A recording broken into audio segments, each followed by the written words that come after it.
mental cosmic peace particles in war times.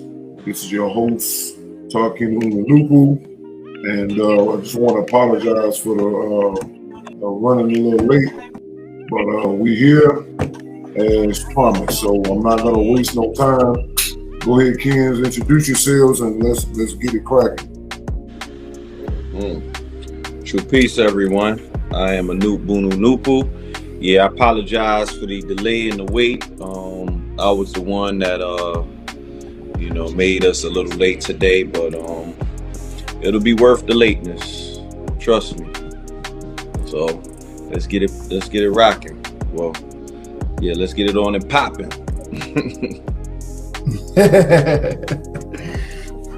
True Cosmic Peace. I'm Nibu Re Uno No Nupu. And for the most part, we about to get it in a little bit more. Also, I'm working on something as well to present, so be on the lookout for that. True Peace.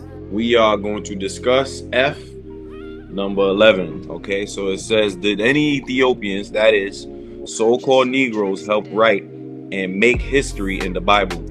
Afro-Unu's answer, yes, but they were only being used by the moon god, just as Negro religious leaders and their peoples are still being used today against themselves. One must go back beyond 3000 BC to find a true kingly and queenly history of the Ethiopian. The people of woolly hair. The original kings of Egypt were Ethiopian, black with woolly hair. But most latter-day kings and people of Egypt were Phoenician, a branch of the Hindu people.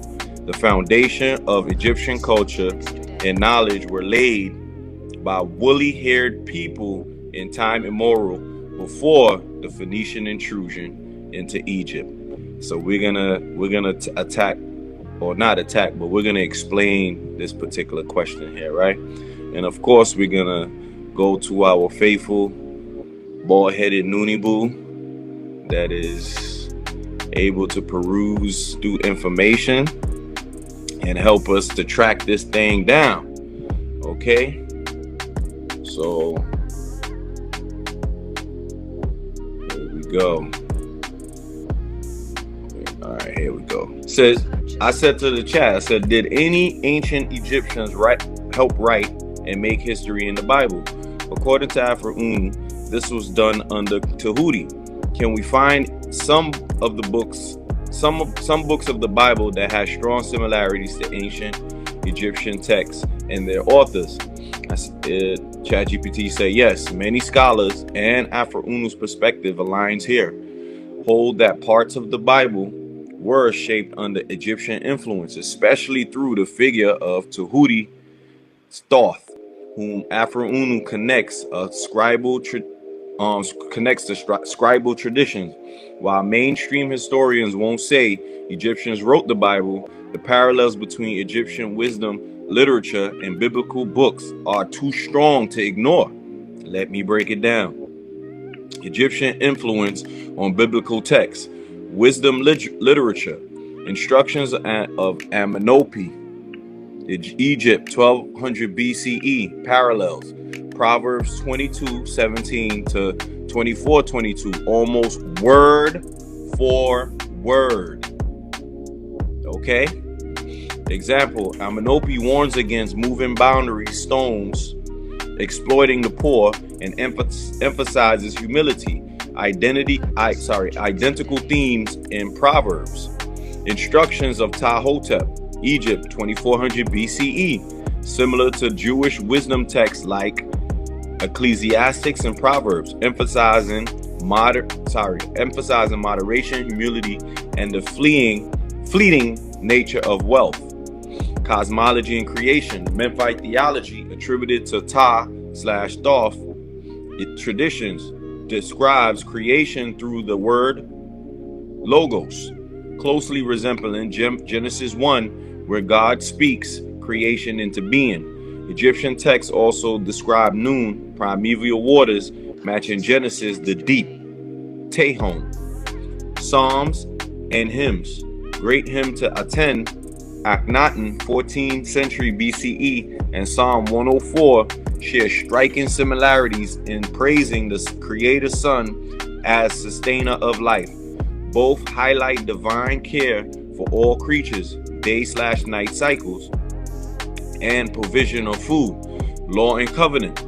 The negative confessions of the Book of the Dead, spell 125, I have not stolen, I have not killed, and I have not lied, strongly resemble the Ten Commandments. Possible Egyptian connected biblical authors. Moses, called in Hebrew Moshe, but some scholars note its similarity to Egyptian name ending in mos. For example, Thutmose or Amos. If Aphroonu is correct about Thutmose 1 being Moses, then the Torah's earliest parts could be under Egyptian scribal training. Solomonic scribes, the wisdom texts and proverbs likely drew from Egyptian sources, suggesting that Hebrew scribes trained in Egypt copied/adopted Amenopy. Okay, priestly authors of Genesis and Exodus may have been influenced by Egyptian temple cosmologies during the long Israelite sojourn in Egypt. Books of the Bible with strong Egyptian parallels, Proverbs, instructions of Amenopy and Ptah-hotep, Ecclesiastics, Egyptian pessimistic literature dispute between man and his Ba, which would be his spirit. Genesis, Memphite creation theology, and Heliopolis and Ennead myths. Exodus, and that Ennead means the planets. We're talking about the sun and the 8 planets. That's where you get the great 9 from. Okay? Exodus, Egyptian royal ideology, Moses' name and story tied to Nile birth myth, like Sargon and Horus. Psalms, hymn to Aten, coffin text hymns. 10 Commandments, Exodus 20, negative confessions, Book of the Dead. Aphroonu and Tahuti's role. Aphroonu teaches that Tahuti Thoth is the divine scribe, master of words and record keeper, oversaw the transmission of cosmic knowledge into Hebrew texts. In this sense, the Bible's wisdom and law codes can be seen as a continuation or adaptation of the Egyptian Metanetra, the divine words.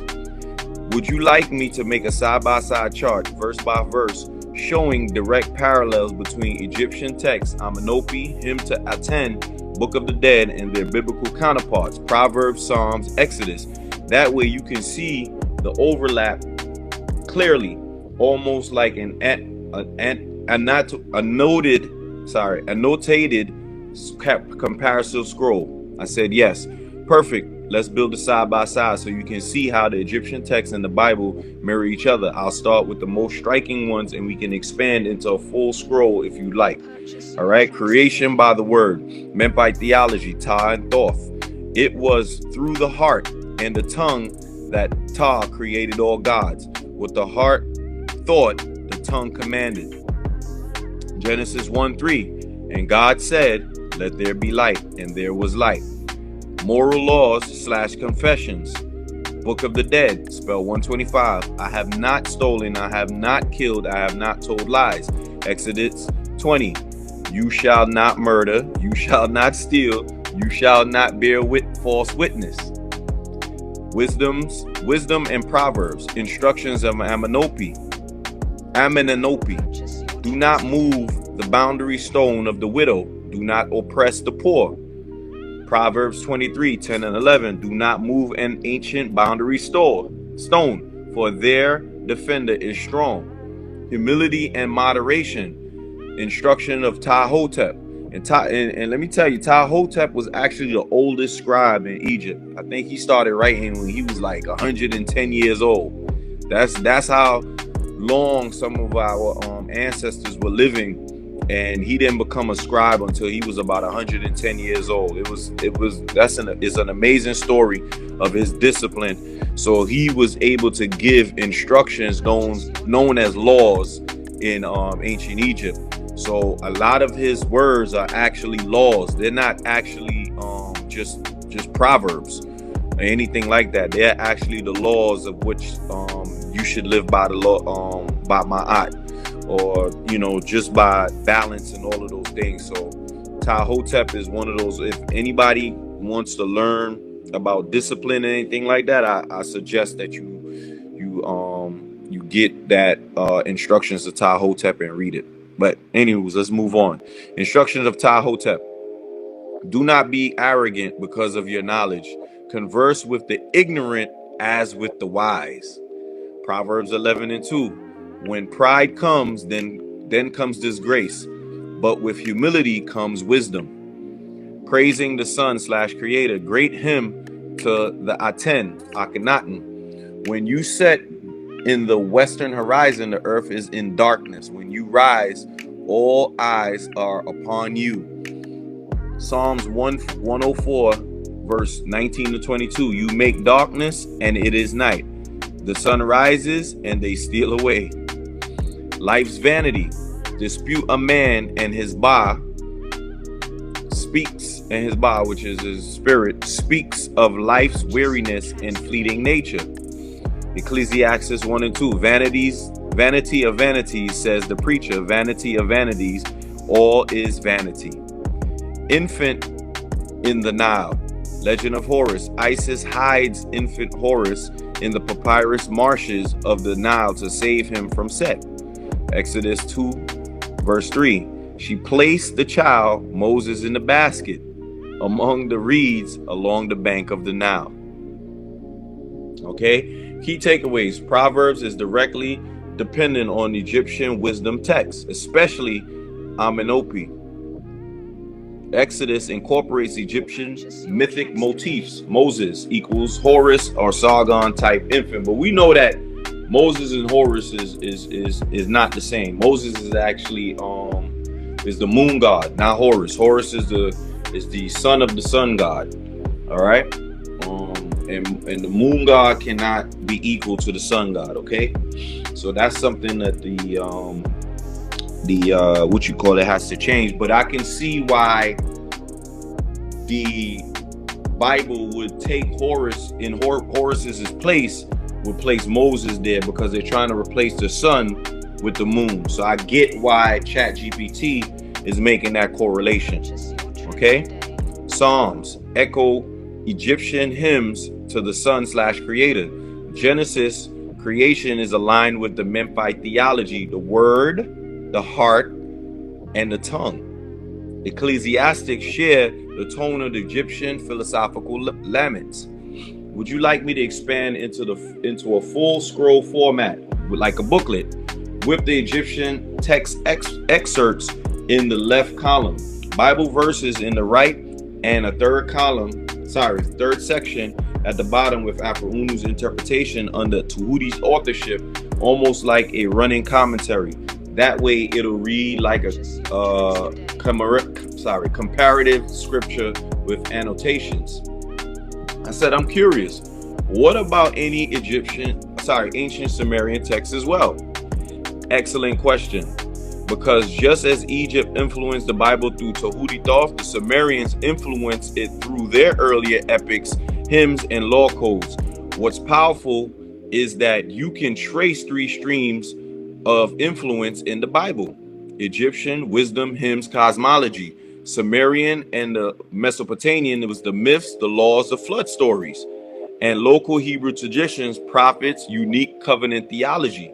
Here's a side-by-side Egyptian plus Sumerian equal biblical parallels list. So we read the Memphite theology, right? So the theme right here is the creation by word. The Memphite theology, Ta creates by what? Heart and tongue. Then the Sumerian sources, the Numener Elish, with Apsu and Tiamat, chaos, waters, and then order. And then we got God speaks creation into being with the deep, the Tehom. Egypt gives the word as creative source. Sumer gives primordial waters and chaos. Genesis merges both. Look at that. Look at that. Flood story. There's no Egyptian source for the flood story, but we read a flood story in the Egyptian source. Maybe ChatGPT couldn't find it, but we got the Epic of Gilgamesh, which is Utnapishtim survives great flood with the ark. Then we got Noah's Ark, flood, dove/raven, covenant rainbow, nearly identical, boat, animals, birds, survival, covenant. Then we got the law codes, negative confessions, I have not stolen, code of Ur-Nammu or code of Hammurabi, right? Laws of justice, fairness. So Ur-Nammu, I do believe was actually before the code of Hammurabi, which happens to be a pygmy, Ur-Nammu, but we'll discuss that another day. Exodus 20, 10 Commandments, Exodus 21, case laws. The Torah's laws are clearly shaped by Mesopotamian legal codes and Egyptian ethics. So you see the Bible is bridging the two into one. This is why it's called the Universal Book of the Dead, because it took from both cultures and created, and that's why it's so powerful amongst the Ethiopian, which happens to be black folk with woolly head, because it resonates with us. The spirituality or the spiritual essence is rooted in it. So if it's rooted in what we was already embedded in our DNA, so of course if they tweak it, it's going to be very powerful amongst us, because this was our spiritual foundation. Okay. Infant in basket. Isis hides Horus in papyrus marsh. Remember, I told you, you have to eliminate the sun god and replace it with who? Moses, because it's a moon book. Okay, it's for the moon cycle, so you got to replace the sun god with the moon. Sargon of Akkad legend. My mother placed me in a basket of reeds sealed with bitumen and cast me in a river. Exodus 2:3, verse 3. Moses in the basket in the Nile. Moses' birth story is a fusion of Egyptian Horus myth and Sumerian Sargon myth. Okay? Wisdom sayings, instructions of Amenhotep, Tahotep, humility, justice, the Shurapak instructions, father to son on right living. Proverbs, train up a child, do not rob the poor. Proverbs blend Egyptian and Sumerian wisdom schools. Garden and fall story, Egyptian, paradise motifs in the field of reeds, tree, goddesses, Isis and Nut. Epic of Gilgamesh, garden of the gods, forbidden plant of immortality, stolen by a serpent. There we go with the serpent again. Oh, wait. All right.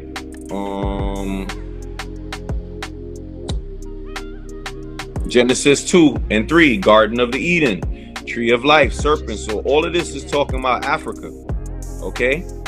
Serpent plus plant of immortality equals straight from Sumer. Tree and paradise imagery equal Egyptian. Okay? Now we go to Song and Psalm, hymn to Aten, sun praise. Sumerian hymns to Inanna and Enlil in poetic refrain. Psalms, song-like prayers to Yahweh, which happens to be good and evil. The same as the blending Aten, which is the sun, which would represent the positive, Inanna, which would represent the moon, right? And you put it together and what do you get? Yahweh, good and evil. That's another discussion for another day. Structure and rhythm of Psalms resembles both Egyptian hymns and Sumerian laments. They just blending it together. They use Sumerian and Egyptian and blend it together. All right. So Egypt contributed to the wisdom, hymns, moral laws, and creation by word.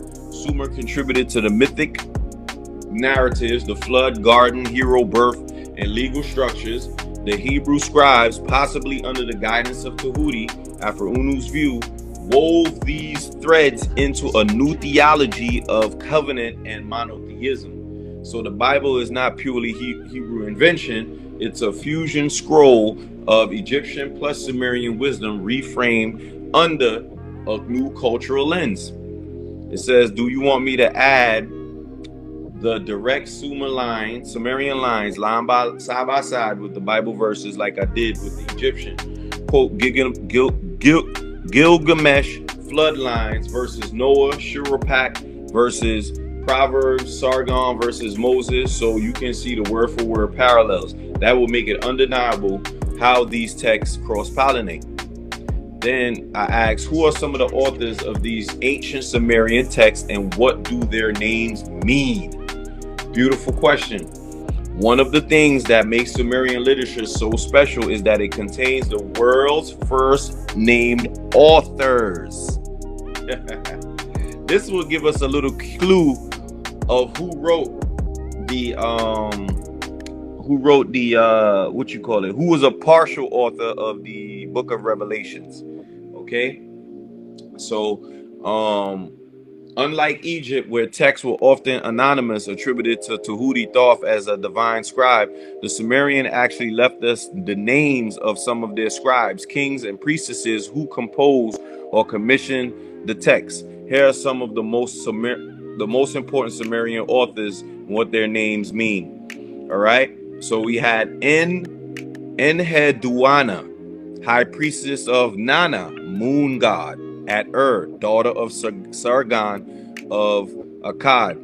Works, hymns to Inanna, exaltation of Inanna, temple hymns, widely recognized as the first known name author in human history.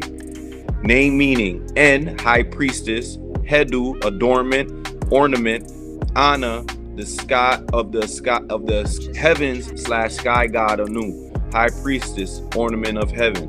And I want to also note that this is one of the authors of the book of Revelations, an actual woman, female, is one of the authors of the book of Revelation. Okay? It was actually a woman.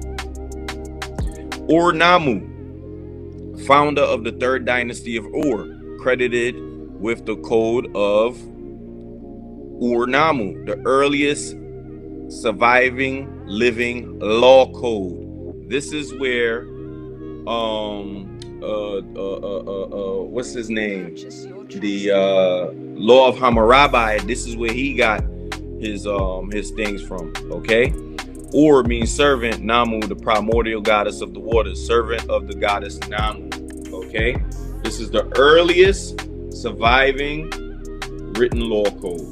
Okay, then we got Lipit Ishtar, okay, king of Isin. The code issued the code of Lipit Ishtar, a law code like Hammurabi's. This is also one of the codes before Hammurabi. So a lot of people go by the code of Hammurabi, but there was many that predated him. So Lipit means beloved, Ishtar means goddess of love and war, Inanna, which happens to be the moon. Okay, beloved of Ishtar. Then we have Shuruppak, mythic king, sage, 2600 BCE tradition, legendary king of the city Shuruppak, credited with the instructions of Shuruppak, a wisdom to his text to his son Sudra, Sumerian Noah, name of the city of Shuruppak itself, and which may mean healing place or city of healing / restoration. The author may be semi-legendary, functioning as a sage king archetype. Then we have Utnapishtim, appears in the Epic of the Gilgamesh, Akkadian version, survivor of the flood, Sumerian name Sudra, which would have to be Noah. Utnapishtim, Akkadian, he who found life. Zui Sudra, Sumerian, is Z for life, and Sudra, long days, long life of long days, or he who found eternal life.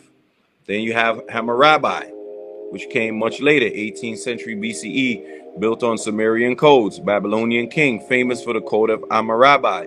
Later, Sumer drawing directly on what? Remember I told you before, Ur-Nammu, which happened to be a pygmy, but we're going to discuss that later on. Name meaning, Hamu, family or / kin.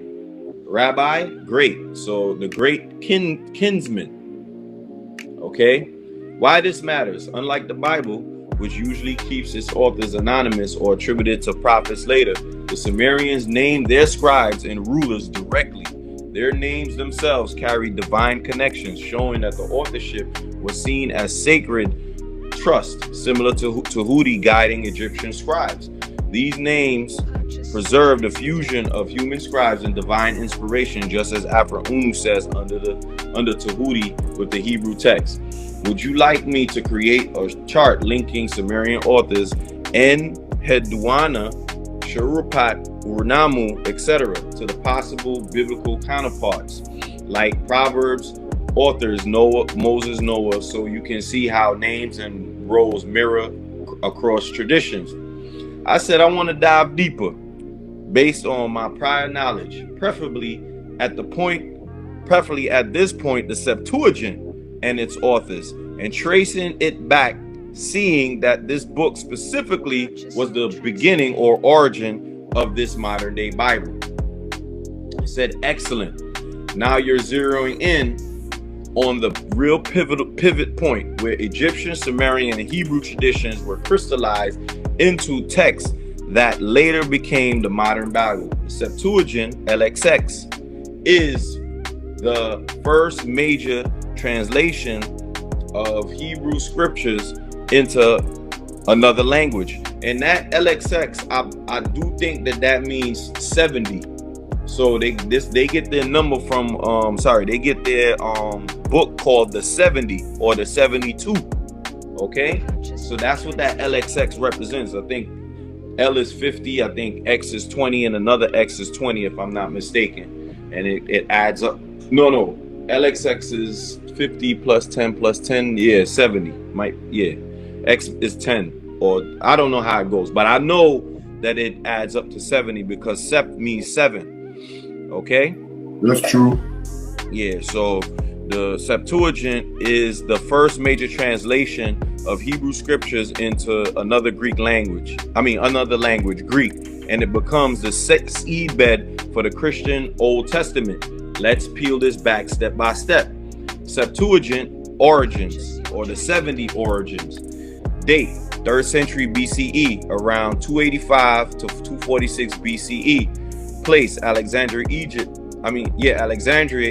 under Ptolemy II, Philadelphus. Language, Greek or coin.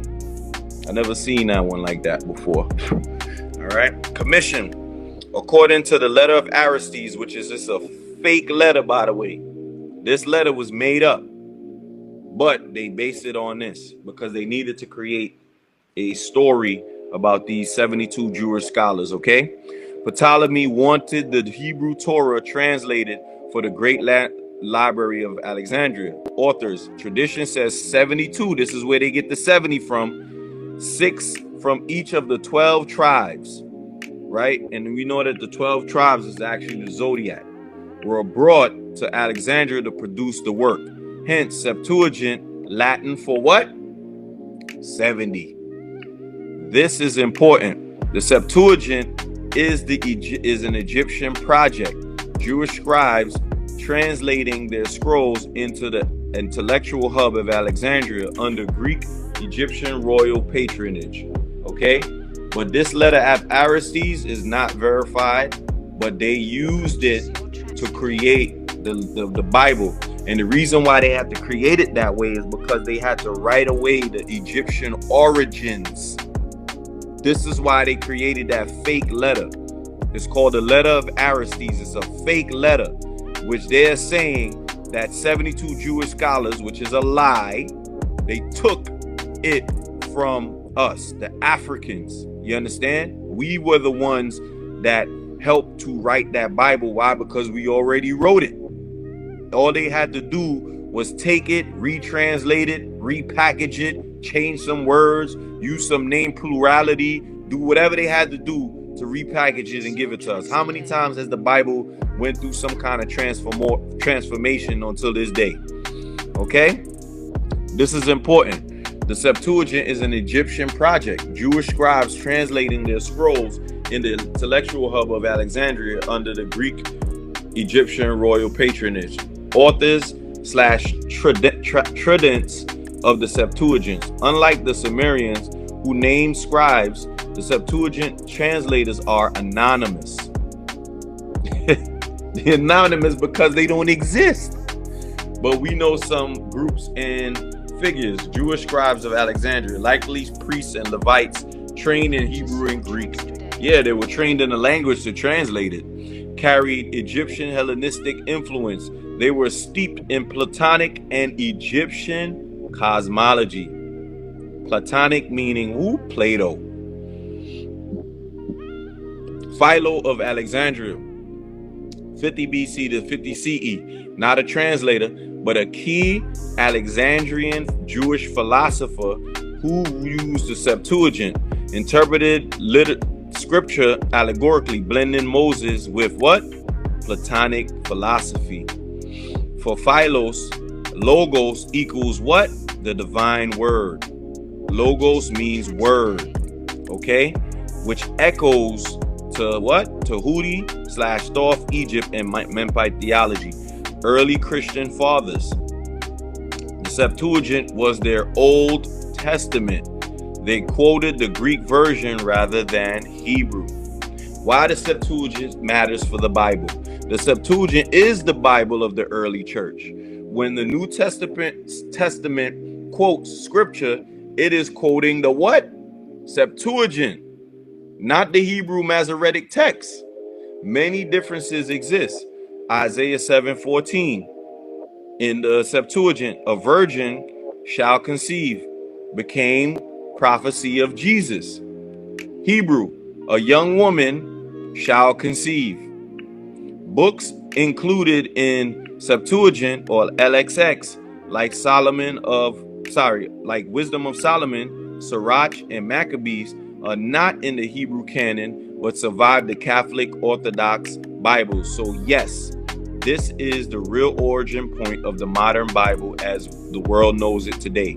Tracing back the Septuagint to see the genealogy of the Bible text. Septuagint, 3rd century BCE, Greek translation in Alexandria, Hebrew scrolls, Torah, prophets, writings composed around between 1000 and 400 BCE, Egyptian and Mesopotamian sources, flood myths, Gilgamesh, Noah, wisdom, Amenopi, to Proverbs, hymns, Aten to Psalms, and law, Ur-Nammu, Hammurabi to Exodus laws, oral tradition, ancient Near Eastern myths and cultic stories going back to 2000 to 3000 BCE. Thus, the Septuagint is a fusion point where Egyptian wisdom, Alexandria, Hebrew scrolls, and even echoes of Sumerian myth via Hebrew text come together.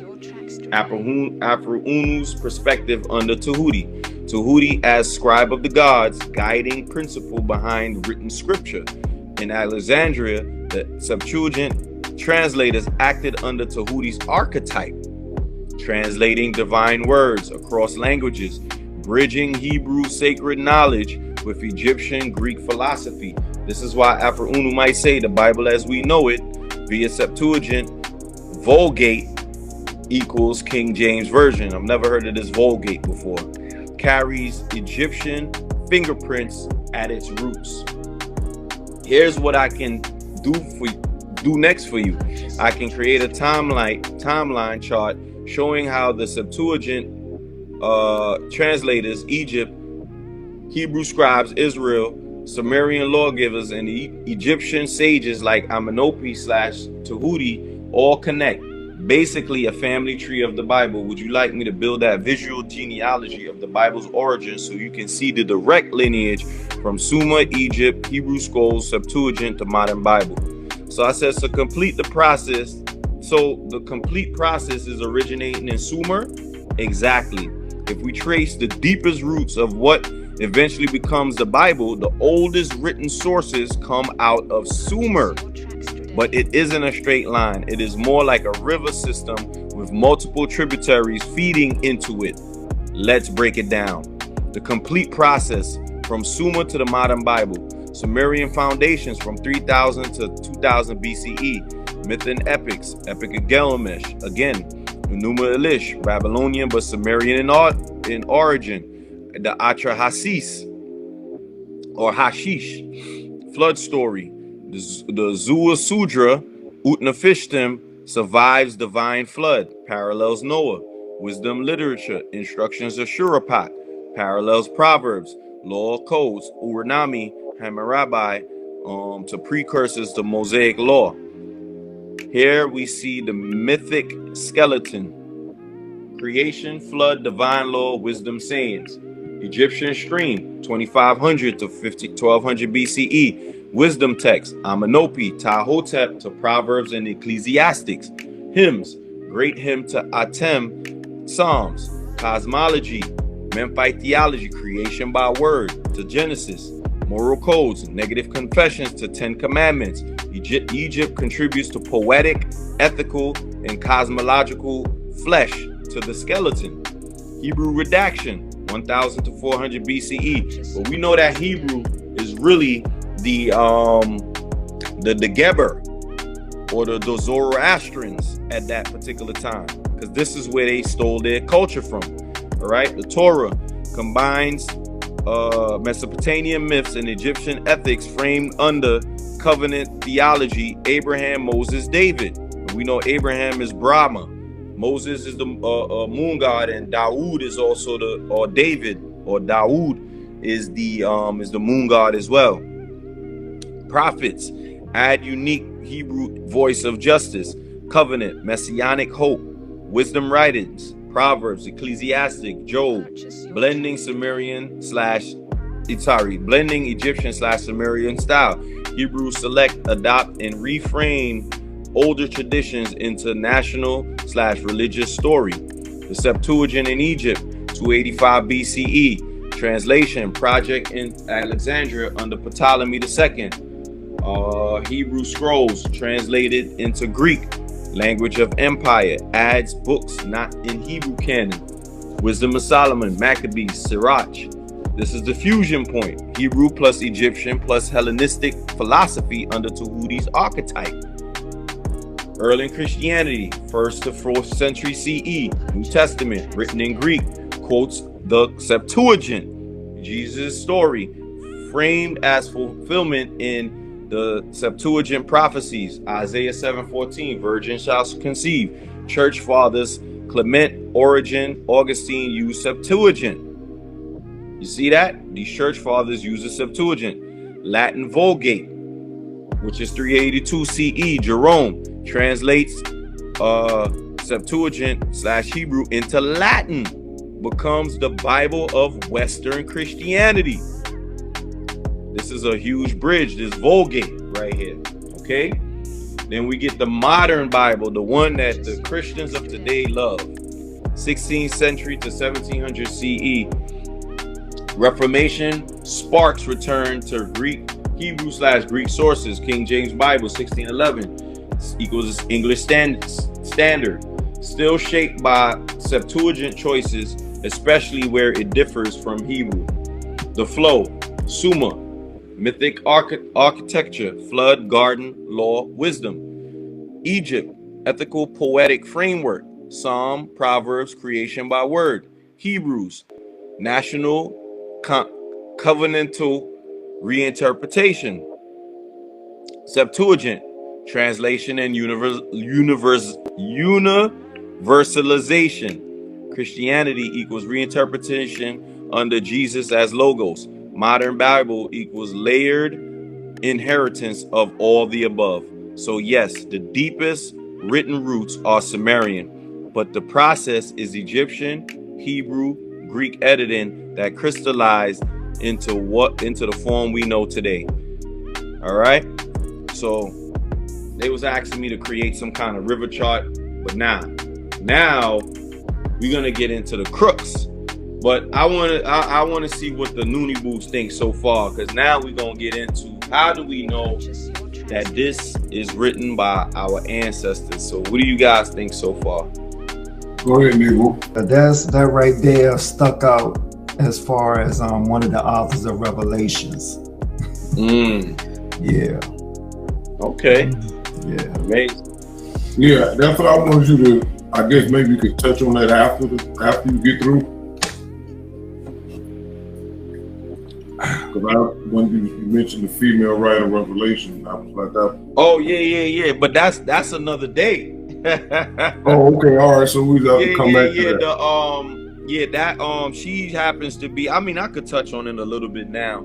So apparently she was writing down the revelations from some of the visions that she was seeing. And I remember Afro-Unu was talking about the moon god writing down the book of Revelations from the visions that they were seeing. But what's something that no one has ever brought to the community is that is an actual woman that wrote the book of Revelations. To this day, I've never heard anyone say a woman wrote the book of Revelations. Yeah, they always say it was John. Right. But it was a woman. It was, some of it comes from also, some of it does come from the Egyptian Book of the Dead as well. But it does have its origin in the Sumerian context. So that's where you get that from. Yeah, they would never admit that a woman wrote Revelation. They try to keep the greatness of all our women out of. Yeah, but as great as that book is, they don't want to admit that. Because if they admit that, exactly, that would empower all the women on the planet. Exactly. Yeah. Most definitely. So what do you think, Tar, before I move on? So what was the nationality? That was an Ethiopian? The nationality of who? The ornament of heaven. That's still what they were saying. You were saying the ornament. Yeah. Oh, yeah. You know what? Since you asking, I'm gonna get to that because you touching on something. Okay, great, amazing.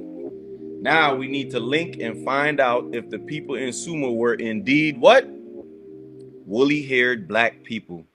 Is there any link that can verify this? Because I know from prior knowledge that the original Sumerians were called black-headed gods.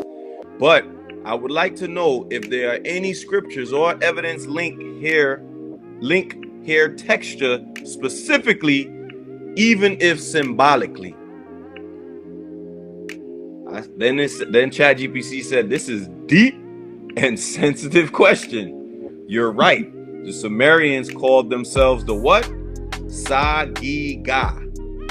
Usually translated as the what? Black-headed people.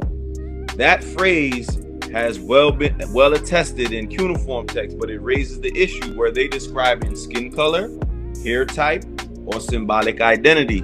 Let's unpack. What we know about Sumerian self-description: black-headed people. The Sumerian consistently referred to themselves as the Sagiga, black-headed people. In the En-Merkar and the Lord of Arata epic, the gods are said to have created the black-headed people. This was a self-designation, not imposed by outsiders. Most scholars read this as black hair color, contrasting with surrounding groups. But many Afrocentric scholars, including Afro-Unu, argue it included skin tone and identity. Don't worry, we're gonna get to the hair texture right now. Hair texture evidence, direct versus symbolic. Artistic depictions, cylinders, seals, statues, and stelae of Sumerians from 3000 to 2000 BCE often show what? Tight, coiled, or helmet-like hair carved in cluster patterns. Men frequently with full beards made of what? Small coils, wool-like. Women with braided or tightly patterned styles.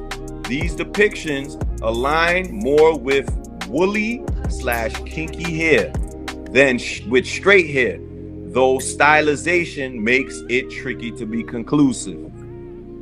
We know that they did that because they had what? Woolly hair. Mythological symbolism. The Sumerian word for hair was sometimes linked to vegetation metaphors, right? Growth, wool, plants of the head. Why would they name your hair after wool? They had the word for hair was wool. Kings of Mesopotamia often described as having what? Thick, woolly hair in later Akkadian hymns. The god Enkidu, Epic of Gilgamesh, is described as what? Covered with hair, like an animal, and his hair, hair of his head long like a woman's. This doesn't prove texture, but it shows hair was a symbolic feature of identity.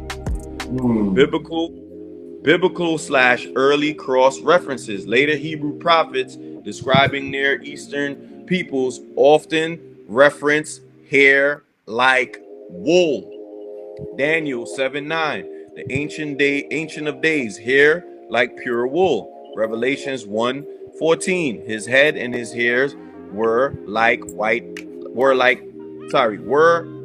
wool. Wait a minute. What? Now this is before you got to that one you describing Enkidu. Yeah, Enkidu, yeah. And they said Right he here. was having the god Enkidu is covered with hair like an animal and have his head. Okay, but it doesn't. No, they didn't really say it was wool. Right. It didn't. It said just symbolic feature of identity. Okay, go ahead. My bad. All right, go ahead. Nah, it's all good. These symbolic descriptions of divinity as what? Wool, hair, could be carrying echoes of older Sumerian/Egyptian iconography of black gods with woolly hair. Putting it together, direct Sumerian texts call themselves black-headed, Sa-gi-ga. No explicit surviving text says woolly hair. Art. This is where the proof is. It didn't say it, but once we saw how they drew themselves, this was it. Stylized carvings strongly suggest coiled/woolly hair and beards. Absolutely. They're not gonna draw themselves with having straight hair or anything of that sort. They weren't living like us today where we just gonna slap a weave on and say, yeah, we got nice straight hair. Absolutely not. Our ancestors were not mentally dead in that type of way. Okay, they were mentally dead, but they weren't that mentally dead. They were still somewhat conscious of their identity. Okay, even though we were in evolution, we still held our identity. Okay, symbolism. Hair equals what? Divine vitality, described as wool. Plant-like or thick. Cross-tradition links. Later Hebrew and Christian scriptures associate divinity with woolly hair. This is why, you see, when you go into the Bible and they talk about Jesus having woolly hair, that's more symbolism of his divinity, not his actual hair texture, because Jesus was not black with woolly hair. He was a mixed race. He was mixed with white and black. He was more Phoenician than anything. Okay? Because his mother was Phoenician and his father was white. Okay? So he had curly to straight hair. Okay? The only reason why they put woolly hair in there is because woolly hair describes what? Divinity. Okay? I want people to understand that. Divinity with woolly hair, possibly echoing older Mesopotamian, Egyptian archetypes and African peoples. So woolly hair was actually about divinity. They understood that our hair was divine and they had to write that out of existence. Okay, like Tar was explaining last night, in a lot of the Bible narratives, they couldn't explain our woolly hair. They didn't know where it came from, but they knew it represented what? It represented divinity. Okay.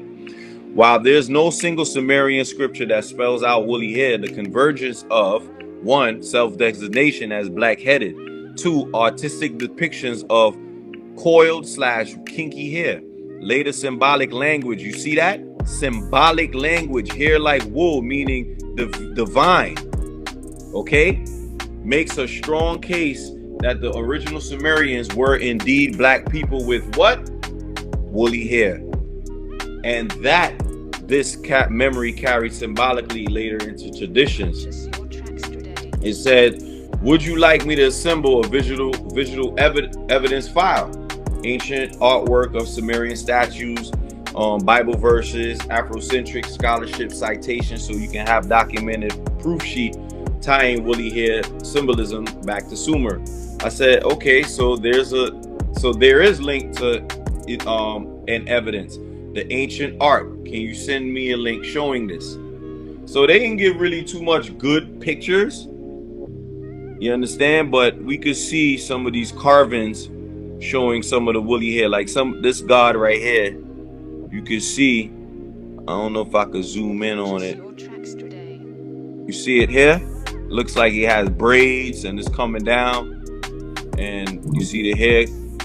Yeah, I've seen that before. Yeah, so it's tightly coiled. All right. Hair again is bushy and it stands up. Straight hair will fall straight down.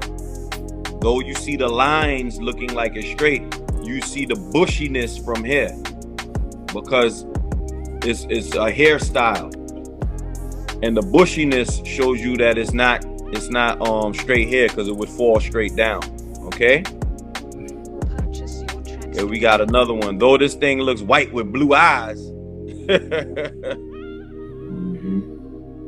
we got it looks like wavy hair. So maybe I guess ChatGPT gave me the wrong depiction, but we see right here a lot of these carvings. Okay. So it says here a few Sumerian artworks showcasing ancient carvings and statues that vividly reflect the stylized, textured hair, woolly hair, or tightly coiled styles of the time, especially in female figures and divine or royal depictions. Evidence and interpretations. Sumerian self-named, black-headed people. The Sumerians refer to themselves as Sag-Gi-Ga, which literally means black-headed ones. The term is understood primarily as a designation for dark hair rather than skin tone, and though interpretations vary. So this was what I would like to note at this time too, that there were no blonde people at this time. Blonde was not a thing. Okay, this is they were talking about the color of the hair, as well as the texture of the hair, because at that particular point in time, these black-headed people did have woolly hair. Okay, so this thing that ChatGPT showed me here is incorrect. We're gonna have to beat ChatGPT for that one. Okay, you got to get a spanking for that, ChatGPT. We're gonna put you in front of the people. We're gonna give you 10 lashes for that. All right. So yeah, we had no blue-eyed people. We had none of that going on back then. That didn't come until until the Caucasian came in around 4000 BCE. But these are the ancient Sumerians. These are not the ones that came afterwards. Okay. Artistic depictions of hair texture in several statues, especially female figures and divine representations. You'll notice thick, curly, or cluster patterns of hair carved into stone. These stylized curls and headdresses like shapes seen in the above images are consistent and with what modern observers might describe as coiled or wool-like hair textures. In one image, in the third carousel, a Sumerian goddess is shown with long floating hair gathered under a diadem, reminiscent of soft curls, unlike straight or wavy styles, and often paired with the kawanakes, a tufted wool-like garment. Symbolic and mythological descriptions. Some metaphorical language in ancient texts suggests hair imagery tied to vegetation. Inanna's hair described as bunched up like leeks, which scholars interpret as implying textured or coiled hair formation. So we can see even the moon god at that time, Inanna, had hair that's coiled as well. Okay, so scholarly and popular interpretations. Some modern interpretations and Afrocentric scholarship view black-headed people as symbolically referencing black identity and heritage, through mainstream academia interpretations focus on hair texture or texture rather than ethnicity. Summary: black-headed likely refers to dark or black hair, not necessarily skin tone, but term does underline the significance of hair in Sumerian identity. Artistic depictions, especially priests, royals, and deities, feature hair carvings that strongly resemble tightly curled or coiled textures. Symbolic descriptions and later echoes in biblical imagery. Hair like wool for divine figures. The wool represented divinity, okay? In later times, not the actual texture of their hair. This is why some crowns, when you see them put the crown on, what does the crown do? The crown stand up. But the African has a natural crown that stands up. Okay? So they would still use the context of wool, because wool does what? Stay firm, and it stands up. So when they talk about, like I said before, Jesus having hair like wool, that means that he is a divine figure, not that his hair texture is wool. Okay? Suggesting a continuing legacy of the textual importance of hair in Near Eastern symbolism. Would you like me to gather a side-by-side comparison of these Sumerian statues and a few biblical verses like hair like wool in Daniel or Revelations to highlight how symbolic tradition carried forward? I said, what about Egypt as far as the early Old Kingdom pharaohs specifically? Excellent refinement. If we zoom in on Egypt's early dynastic and Old Kingdom pharaohs, 31 to 2100 BCE, mind you, this is around the same time as the Sumerians. The question of hair texture and racial identity becomes clearer than with the Sumer, because we have a wealth of art, mummies, and texts. Let's break it down. Early Old Kingdom pharaohs in hair. Iconography, statues and reliefs. Narmer palette. The unifier of Upper and Lower Egypt is depicted with the white crown of Upper Egypt. His hair beneath the crown is short, shown as short, tightly curled, or close crop, which is consistent with African hair textures. Djoser, 3rd Dynasty, 2670 BCE. His famous seated limestone statue, now in Cairo Museum, shows a tightly fitted headpiece, but traces of carved hair beneath appear coiled or textured, not straight. Khafre, 4th Dynasty, builder of the second pyramid of Giza. His diorite statue, Cairo Museum, shows the Nemes headdress, but where the hairline is visible is represented as short, thick, and textured. Mummies and hair analysis. Mummified remains of the Old Kingdom show evidence of woolly or tightly curled hair. Prince Rahotep and Princess Nofret, 4th Dynasty, their painted limestone statues depict Rahotep with short, dark, curly textured hair. Mummified samples examined microscopically by Sheikh Antijop of 20th century showed negroid/woolly hair texture in several early dynastic remains.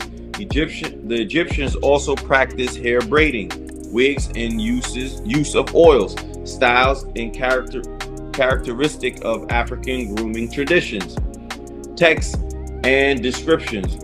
Egyptians refer to themselves as Kemet, the black people from Kemet. I would like to say that they also use another term called Remech in Kemet, which means people of the black land. Okay, so the correct term is called Remech in Kemet, people of the black land.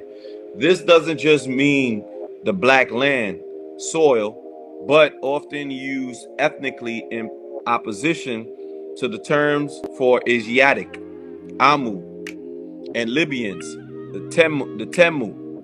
Old Kingdom texts sometimes describe enemies by skin/hair type, with Egyptians depicted closer to the Nubians than the lighter skinned Asiatics. Symbolic representations. Osiris, often painted as black or green, is shown with woolly, tightly curled hair in many Old Kingdom and Middle Kingdom iconographies. The Sphinx, lion body, human head at the Giza is believed to have, by many scholars, Jacques and Williams, to have originally born features consistent with African physiognomy, including hair carved to resemble African locks. Key takeaways. Artistic depictions. Pharaohs of early Old Kingdom are consistently shown with short, coiled hair or wigs imitating woolly textures. Mummy evidence. Microscopic analysis. Sheikh Anta Diop, UNESCO 1974 symposium confirmed African type hair in several early dynasties.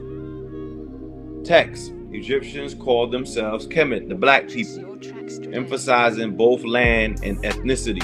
Symbolism. Blackness and woolly hair were divine markers. Osiris, Ptah, and other gods are shown this way, connecting pharaohs to cosmic Africanness. So just like the Sumerians, black-headed people, the early Old Kingdom Egyptians just left strong evidence that their ruling class had what? Woolly hair and identify as black, visually, texturally, and spiritually.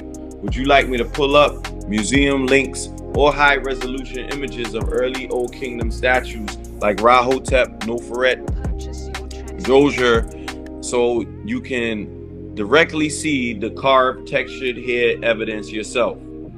I said, yes, you can pull up, but prepare for the next question and statement I have. So we see some of these pharaohs with the woolly hair. This one, especially, you see the bushy woolly hair. You see the lady next to him with the woolly hair and the braids. Okay, this one doesn't really show woolly hair on it, okay? All right, here high quality images of Old Kingdom representations that vividly showcase hair texture and stylization. Life-size seated statues of Ptah-hotep and his wife Nofret. Okay, so I guess that's him over here, Ptah-hotep, and we can see right here that he has, look at his hairstyle and look at his wife's hair. I think this and this is the same picture right here. We can see the bushy woolliness of his hair. Got a nice shape up too, man. They must have had some ill barbers back then. All right, a detailed close-up hinting at sculpted hair textures. A portrait of Khafre showing the head and hair under the Nemes headdress. A detail that suggests hair contours and wig styles consistent with textured or coiled styling. What these images reveal. Hair representation. Rahotep wears a short stylized hair that appears texturized, consistent with tight coiled styles rather than straight hair. Nofret is shown with a heavy shoulder length wig. Part of her natural hairline is even visible, suggesting dark textured hair beneath. The Khafre statue may not explicitly show hair texture, but the protrusion and detailing under the Nemes headcloth reflect form and volume typical of textured coiffures. Skin tone and artistic convention. Rahotep is painted in a reddish brown, usually for male figures, and Nofret in a pale cream-like tone, a convention emphasizing gender rather than racial difference, but nonetheless indicating darker neutral tones in males. So don't look at the skin tone, right? This light skin tone, and think this mean white. That was just a depiction of how they depicted some of these people, right? Nonetheless indicating darker natural tones for males. Mummified evidence and scholarly insight. Though not shown in the images, studies of early dynastic and Old Kingdom mummies have confirmed woolly or tightly curled hair textures, as noted by scholars like Sheikh Tajab in the 20th century. These findings are supported by microscopic analysis of hair fibers from the tomb. While Job's work isn't captured here, it is well documented in Afrocentric scholarship in Egyptological studies. Summary: what this suggests. Evidence type: iconography, stylized carvings, and wigs show textured/coiled hair, not straight. Color conventions, dark tones used for male figures hint at naturally darker complexions. Textual evidence: Nofret's hairline visible under wig, confirming natural textured hair. Scholarly research: mummy analysis support presence of woolly/hard curled hair among early Egyptian elites. Taken together, these visual and textual pieces strongly support this understanding that the early Old Kingdom Egyptians, especially pharaohs and royalty, had what? Naturally textured or woolly hair. This supports the broader African identity in both iconography, physiology, consistent with what you noted about Sumerians being black-headed. Would you like me to gather more high-resolution photographs or provide links, scholarly articles analyzing hair in early dynastic imagery? Let me know when you're ready. I said, according to the great messenger of Noon, Afro-Unu, he makes claim that as time went on, pharaohs became more Phoenician, meaning Indian, with curly, less than woolly, and straight hair. Can we verify this? Very powerful question. You're asking about something Afro-Unu frames as a shift in Egypt's racial/ethnic makeup across dynasties, where early pharaohs were clearly African with woolly hair, but over time, more Asiatic, Phoenician, Indian influences entered, bringing in curly, less woolly, and even straight hair types. Let's trace historical archaeological record. Early dynastic and Old Kingdom, 3100 to 2180 BCE, hair type. Artistic depictions, mummies confirm woolly, coiled hair. Population base, strongly Nubian, East African, with close ties to southward Nubia, Punt, Horn of Africa. Pharaoh Djoser, Khufu, and Rahotep represented the tightly coiled hair and African features. This is the period Afro-Unu identified as pure. I don't know why they use this word, Noonian, African art in origin. You know, sometimes ChatGPT be trying to do too much. Middle Kingdom, 2050 to 1650 BCE, hair types. Statue shows more variation. Some still with African style coiled hair, others with slightly looser curls. Foreign presence, stronger contact with Levantine Canaanites, Phoenicians, and early Semitic groups. Egyptians, well, and this is wrong. Well, we know the Canaanites as Tar explained the other night, but you know, ChatGPT gonna make some mistakes, but we're gonna address those mistakes, you know, as time goes on. Egyptians themselves record movements of Asiatics, Amu, entering the Delta. Mummies, microscopic hair analysis, tombs from Beni Hassan shows mixed textures, some tightly curled, others looser or wavy. This may be the beginning of admixture, especially in the north. Second intermediate period, the New Kingdom from 1650 to 1069 BCE, had the what? Hyksos invasion. 1650 BCE, rulers of Asiatic, likely West Semitic, Phoenician related origin took over Lower Egypt. Their art shows different hair patterns, curly or wavy, not tightly coiled. New Kingdom pharaohs, 18th dynasty, many still appear African features like Hatshepsut. Thutmose wasn't African, but Thutmose III wasn't African, but we can see why they would say Thutmose III. Reason being is because Thutmose I had to take on an African wife, because they would take African wives for the throne. So of course Thutmose III would have African features because of his mother. You understand what I'm saying? And his father was Phoenician, who was more closely to the African.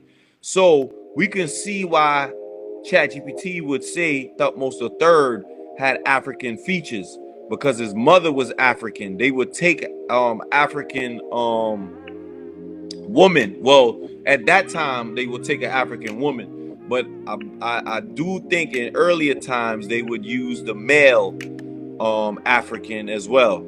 But at this particular point in time, Moses or Thutmose I had to take on an African woman.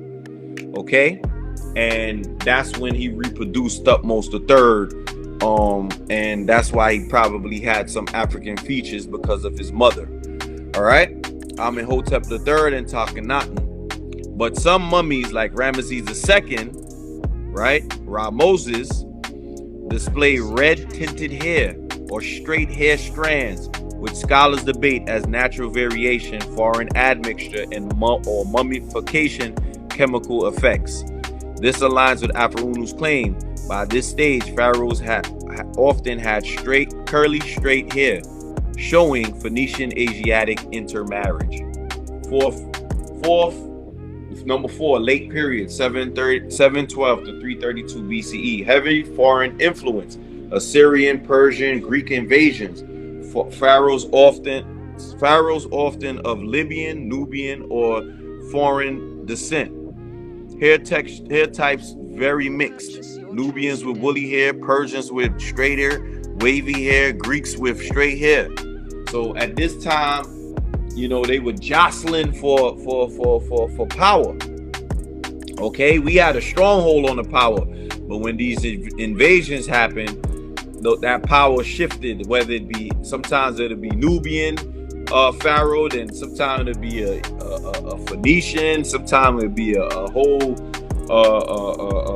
Caucasian pharaoh. It varied. By that time of the Septuagint period, the Ptolemaic 3rd BCE, Egyptian rulers Ptolemaic were Macedonian Greeks, far from the woolly-haired pharaohs of Kemet's foundation. By this time, straight Caucasian. Evidence of Aferunu's claim. Art and statues. Early pharaohs, woolly hair. Later pharaohs, mixed, of curly, wavy, and straight styles. Mummy hair analysis. Old Kingdom, first intermediate, tightly coiled hair. New Kingdom, late period, mixed hair strands, straight and wavy and curly. Historical records. Hyksos, Asiatics bring foreign bloodlines. New Kingdom intermarried with Mitanni, Hittites, and Levantine royals. See that? The royals had to intermarry with the African just to keep the throne going. Phoenician Indian connection. Phoenicians were seafarers. Right? Remember, Aferunu made it known that these Phoenicians were highly skilled in water and hydraulics, tied to both Levant and Indian Ocean trade. Genetic flow from Phoenicia. Egypt could introduce looser curls or straight hair. In conclusion, yes, the archaeological and textual evidence verifies Aferunu's teaching. Early pharaohs, Africans with woolly hair. Middle to New Kingdom pharaohs, increasing Phoenician Asiatic admixture, introducing curly, wavy, straight hair types. By late Kingdom, pharaohs were ethnically very mixed. and the ruling houses often foreign. Would you like me to build a dynastic timeline chart with images of key pharaohs, their hair texture, evidence, so you can visually trace the transition from woolly, curly, straight hair Egyptian history? That way you can see how the Phoenicianization, this is a new one, Phoenicianization unfolded century by century. I said yes. So it showed the timeline. Early dynastic. Here goes the timeline. You got Narmer and Zoja, right? And they showed the hair texture. Then you got Old Kingdom, Khufu, Khafre, Menkaure. Also had woolly hair. Then the intermediate, local monarchs, right? Woolly but more variation. Middle Kingdom, Mentuhotep or Senuseret. Some still with woolly but looser curls. Now it's getting watered down. Second intermediate, Hyksos ruler, right? Rulers, curly, wavy hair. This is when Thutmose came in, and we know he was Phoenician. Then he got New Kingdom, Hatshepsut, Thutmose III, Amenhotep III, Takhenaten, Ramesses, right? So you see here, as they said, with this new word it created, Phoenicianization. All right, then we got Amenhotep, curly hair shown in statues. Ramesses II, mummy, reddish, straighter strands, debated. Admixture versus mummification effect, but we know that that's because he was mixed. Ramesses II.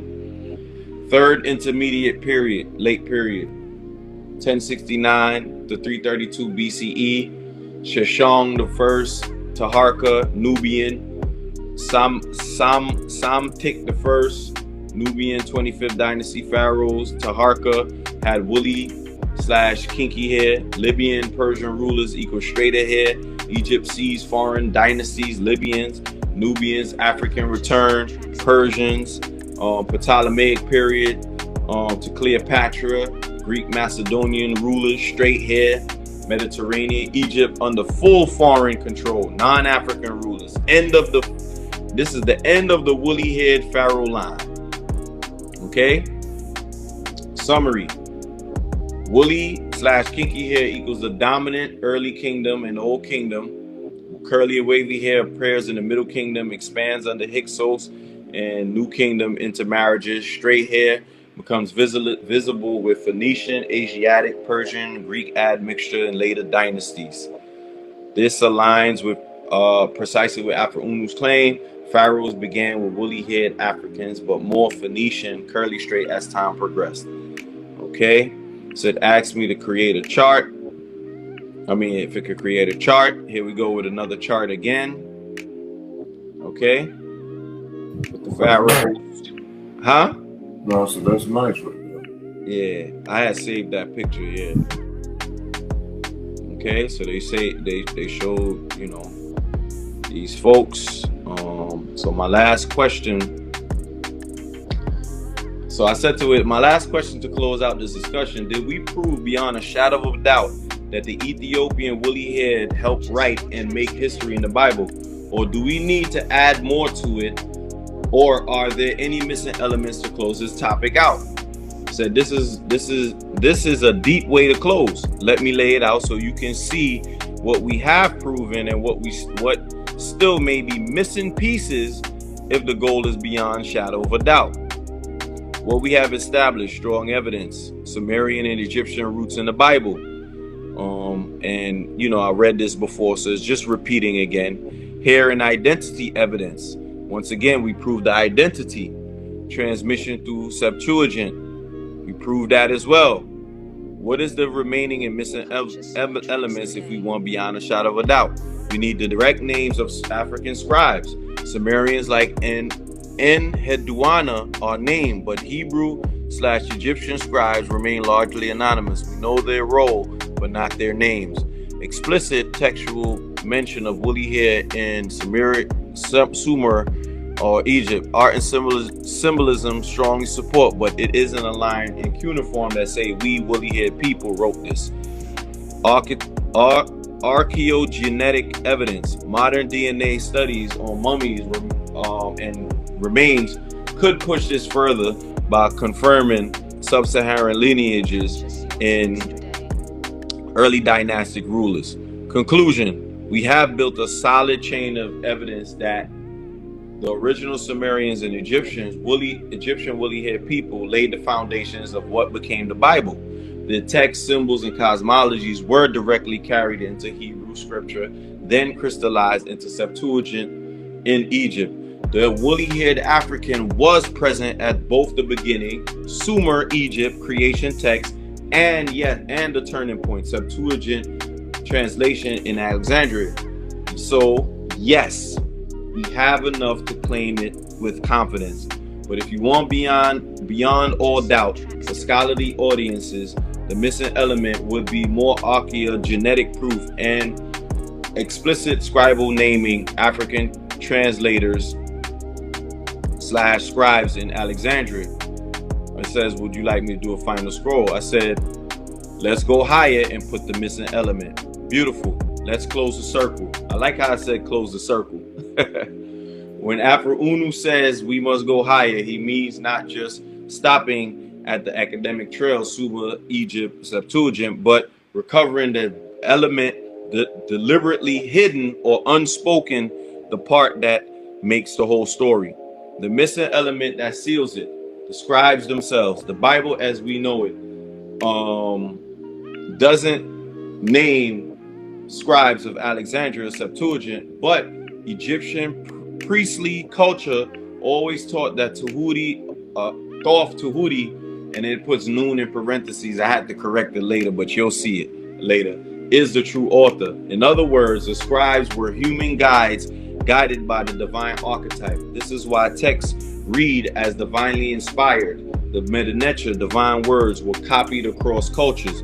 The missing element equals acknowledging the woolly-haired Africans were not just biological humans, but bearers of Tahuti's divine scribal current. Hair, crown of divinity. In Sumer, black-headed people. In Kemet, Kemet, black people. In the Bible, hair like wool.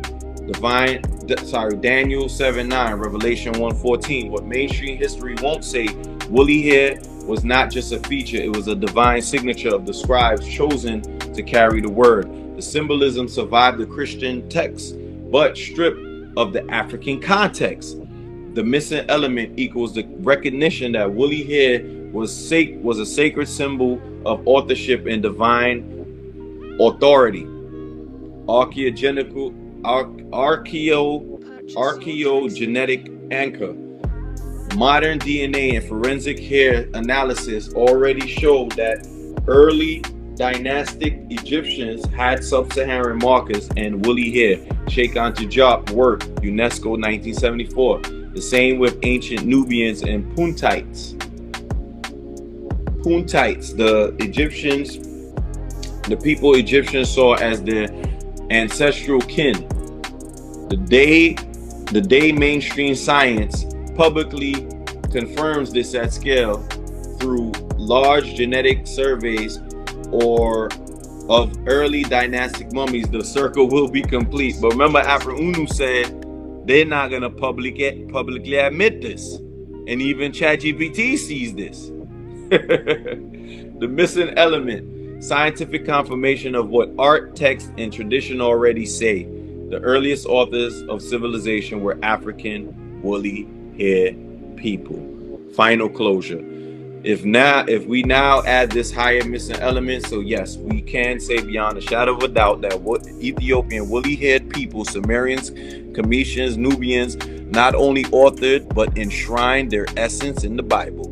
Their hair, their identity, their archetypes, Tahuti/Nun, remember I corrected it, don't worry, I'm going to show you I corrected it, are stamped into scripture at every layer, from Sumer, black-headed people, to Egypt's black people, to the Bible's hair like wool.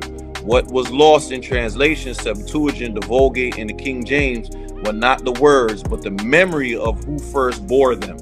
Now, would you like me to compose the final scroll of proof? But I just had to get to this. I said I must add that Tahuti and Noon are not synonymous because I guess I put C.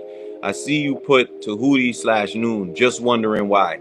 Thank you for catching that. You're absolutely right to call me on it.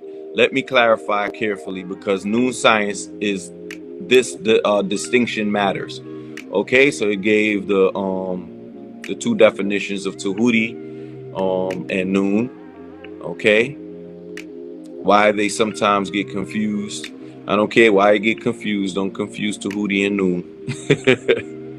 So it corrected itself. Okay, so I thank you for the bill today, and that was the end of it. And I told it to save it for later. All right, so that's the end of that. We are finished with that build. So what do you think?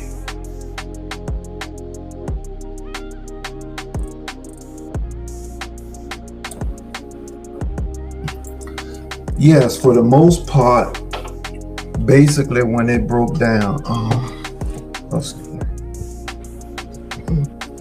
when it was breaking down the hair as being divine and so forth, that kind of like for identity, that goes back to a lot of African cultures where certain villages, people in certain villages of certain African countries have their hair in a certain style to depict which tribe they belong to.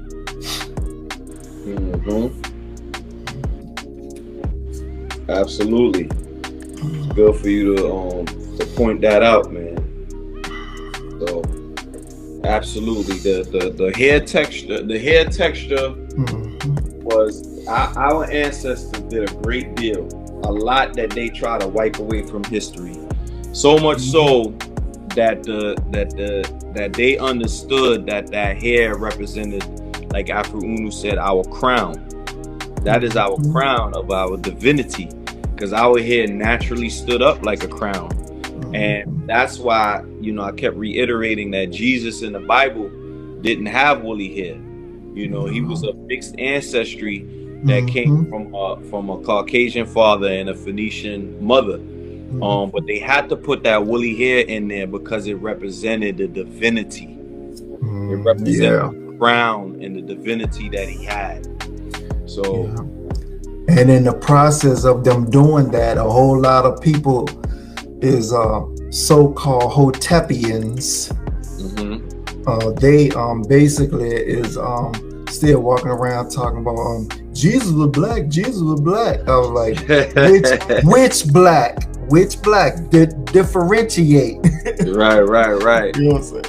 Yeah, he was definitely Phoenician. Yeah, he was definitely Phoenician. But and the time that he would have ruled, the time that Jesus would have ruled, black people we were washed away by that time. As the ChatGPT also confirmed that around that that Ptolemaic time, it was the Greeks already done took over. So so Jesus being black at that time, he would have got killed. You know what I'm saying? So that's what that represented. But it's time for you to take it over, Tar. I know you got a recap and some add-ons. Yeah, I think what you did deserved serious ovation. Most definitely. And from Leviathan, a serious beating.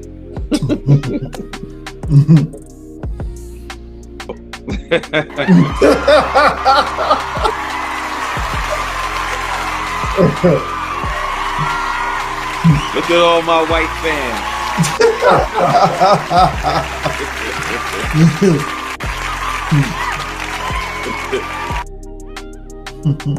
All right, so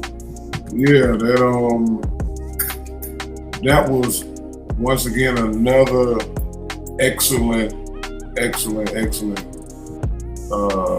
overkill, matter of fact, or over life. Like it was you in the chat went further than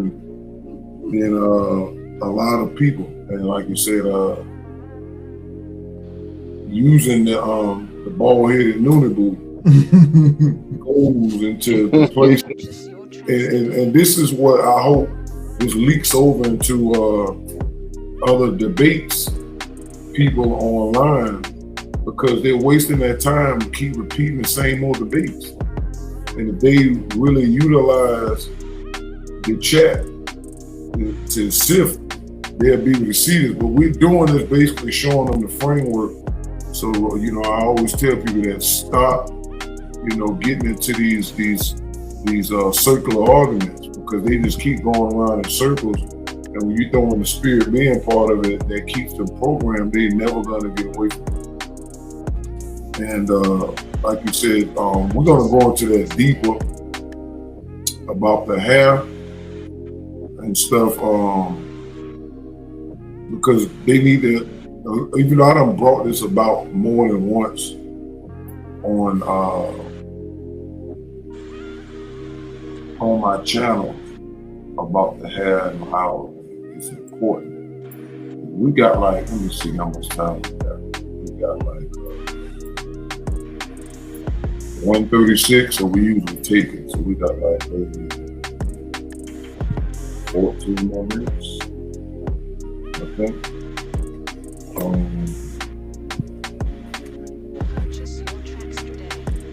Because I had pulled some stuff up, but I might want to save this till we get further into the book. But I do want to say that our hair is important and divine because of its connection to the sun, and that Nupu grew the universe. That's the reason why it was divine, because those people in those mystery schools knew that our hair was a residue of original creation. That's what they do because of the cycle and season. They had to hide us in the back and put symbolisms and stuff like that. And until we understand that, we're not gonna understand the real thing. But I'll do this right here. I'll add this little piece right here. I'm gonna add this little bit of piece right here, just so people can understand how important it is, our hair is, because nobody else goes into this stuff with us. It's a book that I put out, I think,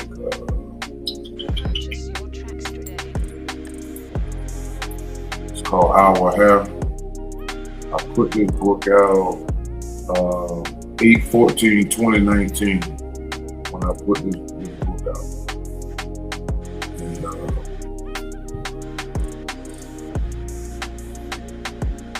I want to go into this right here. All right. This is, can y'all see it? Mm-hmm. Blow it up a little bit. Just a little, yeah. Hold on.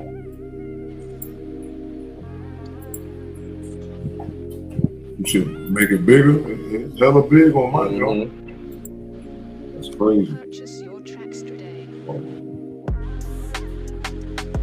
Zoom. See, this is the type I don't like. It's just already big. Y'all telling me y'all can't see that? We can see it, but you gotta squint. But go ahead, man. You can do your thing. Let me see. I can still read. Yeah, because it's just a different kind of. Yeah, don't struggle with it. Yeah, it cleared up. Like last time. All right, this is where my research took me, and I drew my connection to more information on African culture in general. So what I do know is the Bible is a book that has literal meanings, allegories, stories, metaphysical questions on the nature of the mind, as well as spiritual scientific topics within it. So not wanting to mistake one for the other or take something literal when it is not can be detrimental. So researching on our hair based on science and other philosophies helped me see more than a few quotes could say. In saying that, our hair is more than a trend or fashion in the eyes of science. Some of those sciences are called astronomy, geoseismology, trichology, which is study of hair, astrophysics, and helioseismology, which is the study of the sun's structure. In the later three sciences, scientists have said our sun had flocculi on its surface. This was discovered by a machine designed by G. Hale and H. D'Alessandro. And you want to see that? All right. George E. Hale was born June 29th, 1868, and died 1938, age 69. Alexandre D'Alessandro was born July 24th, 1853, and died January 1948, age 94. All right. In 1890, the spectroheliograph is the machine that's studying the prominences from the sun from 1892 to 1908 that showed these flocculi and high levels of activity. Prominences are glowing red loop material shooting out from the sun. When you look up the etymology of flocculi, it means tuft of wool, as in hair. Definition of flocculus in Merriam-Webster: a tuft of woolly hairs on a plant specifically. Remember you was reading that earlier, Luke, where they was comparing Ethiopian hair to plants. A mass of hypophilaments or portion of mycelium or a fungus. New Latin from Latin, one of the small masses of tufts make up certain cloud formations. The hair African people have also fallen into this category. Mundane scientists also say the sun has what they call solar filaments, which are also defined as threads of hair or pilus hair appendage. Filaments can be found in wool, animals, plants, protein, to name a few.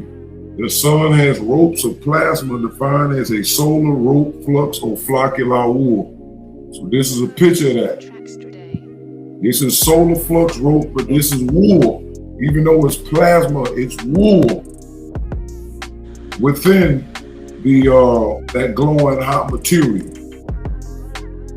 Another word for floccular wool used in the branch of astrophysics is called granulation, which is defined as little grain. So this is the sun here, and these is all that hair. And this is the surface of the sun, is what they call in black spots or sunspots. Those are not spots. That's the actual surface underneath the glow of the hair of the sun. You understand? But they didn't want to tell us that.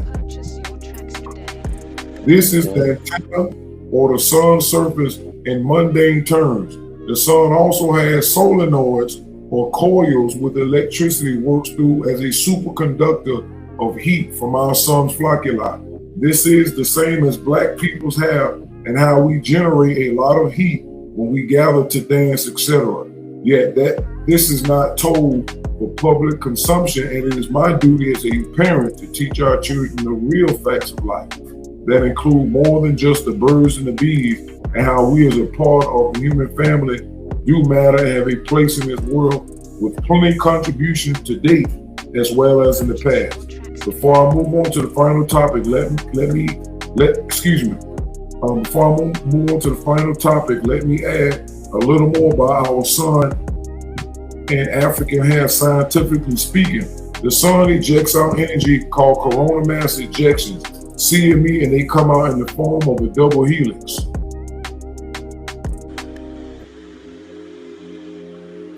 All right. The helix and solenoid are shaped like a spring coil and spiral like the floccular woolly hair of the true stars, the suns, and the original hair of the Ethiopian race. Some solenoids can be found among the half kinky-haired people of today. Solenoid or helix hair evolved into what is called today beady hair, nappy hair, knotty hair, woolly hair, and kinky hair. Beady hair is the beauty hair. Nappy hair is the beautiful hair. Natty hair is the knowledge hair. Woolly hair is loving hair. And kinky hair is kingly hair by nature. And this makes the Ethiopian race, the African race, unique among the human races and noble. However, noble by nature means you think noble. Note that the word helix comes from the root helio, and helio means sun. Likewise, the word solenoid is related to the word solar and Ennead. And solar means sun and Ennead means 9. And these are forces and powers of the Ethiopian race, also called the African race, the black race, and Takanoid race. Also, the noid at the end of solenoid refers to blackness or Noah. So found the word Noah, and it means literally black film from Noah, from Latin Niger, see Negro. Noah, person or thing regarded with especial aversion. From French, Noir, literally the blackest beast, see beast. Nor is Latin Niger, Negro. In the scientific community, sol, Latin word for sun, and Ennead, meaning 9, is the Greek word created from the Egyptian pantheon of gods, which was ruled by the chief god called Ra, Re or Ra. It is a fact that Ra was seen in human form for many reasons, and our ancestors called the sun and space father who art in heaven, thinking it was a man named Jesus out of ignorance due to slavery in America. There's that little stuff up here, the little Matthew and Psalms, and tell you here that for the Lord God is a son, and he heals. The Lord gives grace and glory. No good thing does he withhold from those who walk upright. As the Holy Bible makes clear, when you know how to read it and understand, let me make it clear that we do not worship the sun or any heavenly body, but we do acknowledge the importance of them and their influence on human beings from a scientific perspective. With that being said, we do acknowledge the sun as our celestial origin, and the fact that the sun has wool hair, and so do we. It's scientifically safe to say that the sun also has a brain because we do, and hair comes from the skull, which means our star, called Re, in ancient times was said to be the wisest god of all the gods.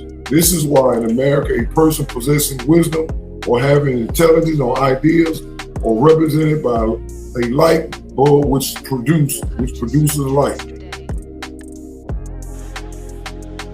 Whoever put the English language together had knowledge of how important it is. It was to hide the meaning of words, but gave the description in etymology dictionary, but not the American dictionary. I'm gonna skip over the Ennead and all that. We're gonna get to this. Helix hair, helios, holy and solar atmosphere. Helix hair or kinky hair, as found in cosmetology, is labeled under 4C, which is the tightest African hair in the hair type system, which is right here to the right. All right, 4B and 4C. All right. So all the way down here, 4A, 4B, 4C is type 4, what they call kinky hair in cosmetology. All right. What I found interesting in the machine that discovered hair on our sun was called a spectroheliograph. Helio is defined as helio, word forming element meaning sun from helio, sun. All right.